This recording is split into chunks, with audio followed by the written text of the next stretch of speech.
শেষ মুহূর্তে সোমবার রাতে লামদিং বাজারে অনুষ্ঠিত হয় কংগ্রেসের এক বিশাল জনসভা।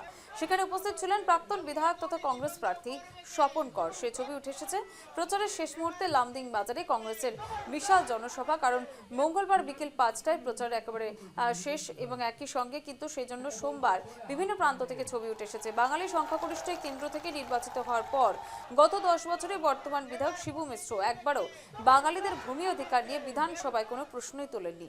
অন্যদিকে আসাম নাগরিক মঞ্চের সভাপতি জানিয়েছেন, লামডিং কেন্দ্রের জনগণের মধ্যে যে ক্ষোভ তৈরি হয়েছে তা আগামী নির্বাচনে ভোটের মাধ্যমে স্পষ্টভাবে প্রকাশ পাবে এবং বিপুল ভোটে স্বপন করকে জয়ী করবেন বলে তারা আশাবাদী। সেখান থেকে প্রতিবেদন তুলে ধরেছেন আমাদের প্রতিনিধি ধীরাজ দে। দেখে নেব।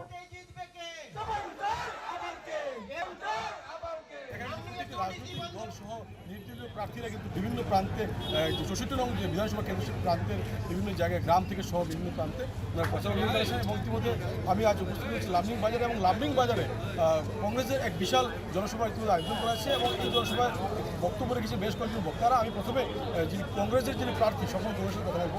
আপনাকে যাচ্ছে আপনি কি বলছেন বললেন যে বাঙালিদের যে মূলত যে মাটির সমস্যা সেই সম্পর্কে আপনি বলেন যে আপনি অপরাধ হিসেবে বাঙালি প্রত্যেকটা বাঙালির তো মাটির সমস্যা আছে। আমাদের এখানে সাহিত্য নেই, এবং সাহিত্য অন্তত এক চিলতে মাটি তো থাকবে যেখানে ধরুন আমার বাসস্থান থাকে, রুটি কাপড়া মকান সংবিধানে যেটা আছে, তো সেখানে মকান করতে গেলে সাজাতে গেলে তো মানুষের মাটি থাকা চাই। সেই মাটির সমস্যা আছে, আমরা প্রতিবাদ করছি মাটির পাট্টা দেওয়া হোক, বাঙালিদের পাট্টা দেওয়া হোক। যেখানে বিজয়দা বললেন ওনার বক্তৃতায় যে এই ব্রহ্মপুত্র বেদিতে 90 লক্ষ বাঙালি মানুষ আছে, কাছাড়ে 20 লক্ষ মানুষ আছে, 1 কোটি 10 লক্ষ বাঙালির আজকে বাসস্থান তো অতি প্রয়োজন, যেটা সংবিধান আছে। সেই সংবিধানে যেটা আমাদেরকে দিয়েছেন সেটা আমাদের থাকতে হবে। আমরা মাটির জন্য লড়াই করবই। আজকে 2018 থেকে যে বেদখল জরিমানার জন্য যেটা আমরা দিয়ে আসতাম কৃষকরা, যাদের যে মাটি আছে সেটা বন্ধ করে দেওয়ার পেছনেও তো একটা চক্রান্ত, যাতে আমরা পরবর্তীকালে দাবি করতে না পারি।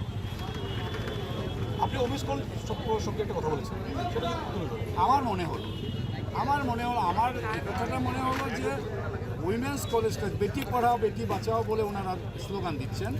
তো সুতরাং যেখানে বেটি পড়ানো হয়, গ্রামের কৃষক কৃষকদের মেয়েরা, ছোট ছোট মেয়েরা যখন কলেজে হায়ার সেকেন্ডারি পড়তে আসে, তাদের পয়সা সন্তুলন হয়। এই যেটা উইমেন্স কলেজ লামডিং বাজারে হয়েছিল, রেলের মাটিতে হয়েছিল। এখন এটাকে গভর্নমেন্টের যেগুলো কাগজপত্র তৈরি করার জন্য অথরাইজেশন পাওয়ার জন্য যে সিস্টেম, সেক্ষেত্রে দেখা গেছে যে মাটি না হলে হচ্ছে না। তো মাটি না হলে হচ্ছে না, বিধায়কের জানা উচিত ছিল। বিধায়কের কাছে বোধ হয়ে গেছে, আমি যোগাযোগ করিনি, বোধ হয়ে গেছে বিধায়ক একটা চেষ্টা চরিত্র করে মুখ্যমন্ত্রীকে বলে করে এখানে যখন তাদের নিজেদের অফিস করার জন্য যদি সরকারি মাটি দখল করে বিল্ডিং বানাতে পারে, তাহলে why not the women's college of Lumding?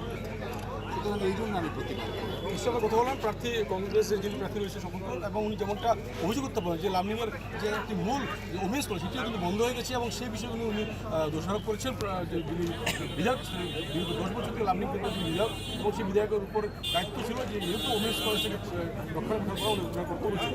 আমি আরও একটি ব্যক্তির সামনে কথা বলবো। আপনি বলুন আপনার বক্তব্য। আমি আসাম নাগরিক মঞ্চের পক্ষ থেকে বলেছি, আসাম বিধানসভায় বাঙালিদের এখন কণ্ঠ, একটা অর্ধেন্দুতে বাঙালির কণ্ঠ ছিল, বিজয়ের বিধায়ক ছিল, লামডিংয়ের বিধায়ক ছিল। তারপর কমলাক্ষতে কিছুদিন বাঙালির কণ্ঠ ছিল, তারপর যখন মুখ্যমন্ত্রী তাকে কিনে নিলেন, সেই কণ্ঠটা বন্ধ হয়ে গেছে। তাই এবার লামডিংবাসীর কাছে সারা আসামের বাঙালিরা দাবি করছে যে আপনার একটা কণ্ঠ পান। বর্তমান যিনি বিধায়ক আছেন 10 বছর, তিনি নিমাতিকরণ, এই মাটির প্রশ্নটা লামডিং সহ আমার সমস্ত উপজেলা জেলা আপনাদের টেরা পাথার খাস মাটি তৌজি মাটিতে ভর্তি। সেই খাস মাটি তৌজি মাটির পাট্টা দেওয়ার জন্য বসুন্ধরা মিশন খুব আসে, কিন্তু একজনও বাঙালির নাম সেখানে অন্তর্ভুক্ত না হওয়ার কারণ সরকার একটা গাইডলাইন দিয়েছে 1948 সনের আগে সে মাটিতে আছে তারাই পাঠায়। মাননীয় মুখ্যমন্ত্রী খুব ভালো জানা আছে 1948 সনের আগে কোনো বাঙালি আসামে সেভাবে আসেনি। তারপর বসুন্ধরা 3-এ তিনি করলেন যেন 51 সনেও হিন্দু বাঙালি সেভাবে আসেনি। তাই ইচ্ছাকৃতভাবে এটা করা হয়েছে হিন্দু বাঙালিদেরকে বঞ্চিত করা। কেন?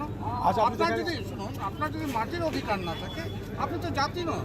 আমাদেরকে ক্রমশ আসামের হিন্দু বাঙালিদেরকে ক্রমশ ইহুদিতে পরিণত করার একটা চক্রান্ত চলছে।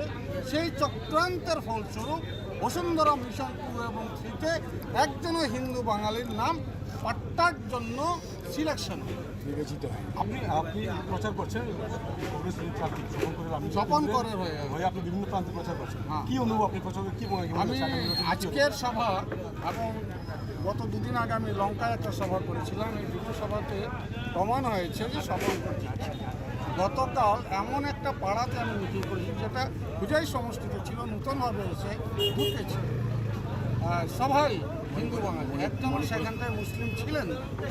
সেখানটায় দাস সম্প্রদায়ের নোয়াখালী দাস, কিছু মণিপুরি, প্রায় 200-300 মহিলা জমেছিলেন এবং সেই জমা দেখে আমি বুঝে গেছি স্বপন করে এবার জিতছেন। লামডিংয়ের জনসাধারণ স্বপন করকে আসাম বিধানসভায় পাঠাবে।